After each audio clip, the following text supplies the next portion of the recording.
Thank you very much to all of you to be here with us today. It was really good to see your questions. I think many of them we are actually going to touch upon today, so that's great. Let me say a few words of why are we here today? Why is this joint initiative so important to us and to both agencies? Let's start with taking a look at the global landscape. When we look at hunger numbers, we see that hunger has been rising over the last 4 years and reaching a record high of 135 million people in acute food insecurity in 2019. The main drivers behind that were conflict, climate-related shocks, and economic crisis. This year, this trend is further aggravated by the health and socioeconomic impacts of COVID-19. We actually have estimated earlier this year that an additional 121 million people could be at risk of falling into acute food insecurity due to the socioeconomic impact of the crisis. Due to their specific vulnerabilities, obviously mobile and displaced populations are particularly harshly affected by all effects that the crisis entails. At the same time, when we look back into numbers on displacements since 2010, we also see a sharp increase, reaching 79.5 million in 2019, which is nearly double to the situation in 2010.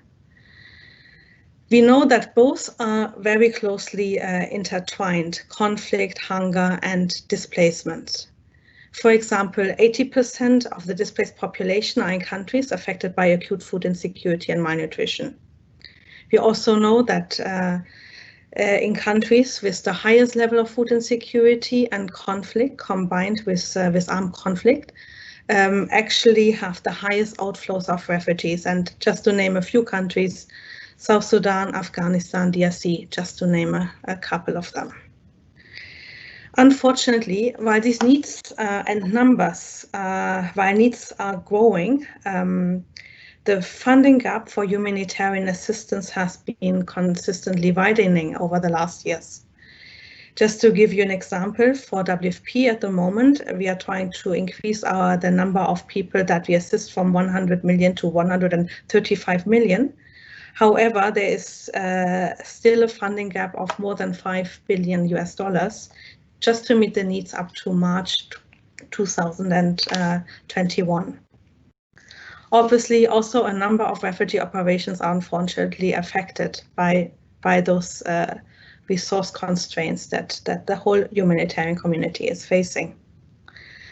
So we consider this really the underlying causes why this partnership is so important for both agencies. We really need to work together to join up our talents, our innovations, our resources to reach the best possible outcome for the populations that we are jointly assisting.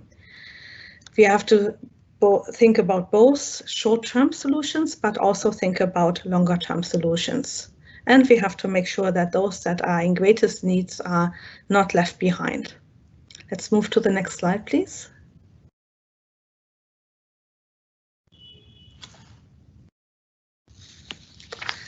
Okay, so this journey actually is not starting now, but it has started already in 2017-18, when both agencies came together to develop joint targeting principles, which you can see here displayed.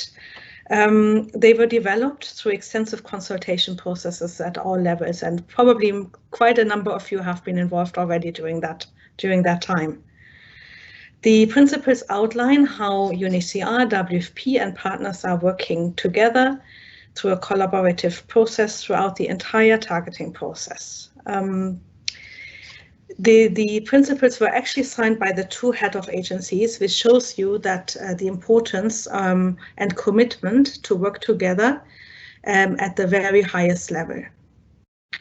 There were in total 11 principles. They are all equally important. Maybe for the topic today, I would like to highlight two in particular. So targeting decisions should be evidence-based and taking protection risk into account. And this is actually where Annika and Charlotte will also go and talk a little bit deeper on those principles shortly.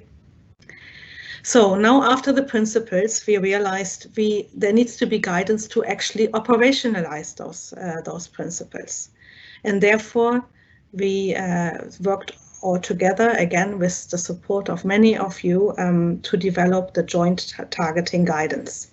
The guidance are actually covering both urban, rural, camp, and host community settings. But I think there was a question before on what type of targeting.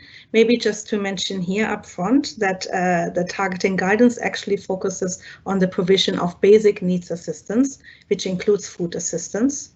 It can be delivered through either in-kind or cash. However, the targeting guidance is not covering the provision of services. Obviously, taking during the analysis process the whole into account, but it's not focusing of the targeting of services, but rather focuses on the provision of basic needs assistance. Finally, then there is the joint hub that was launched early on this year. And that is very much to provide hands-on support to country offices in the field to operationalize the principles and other joint commitments.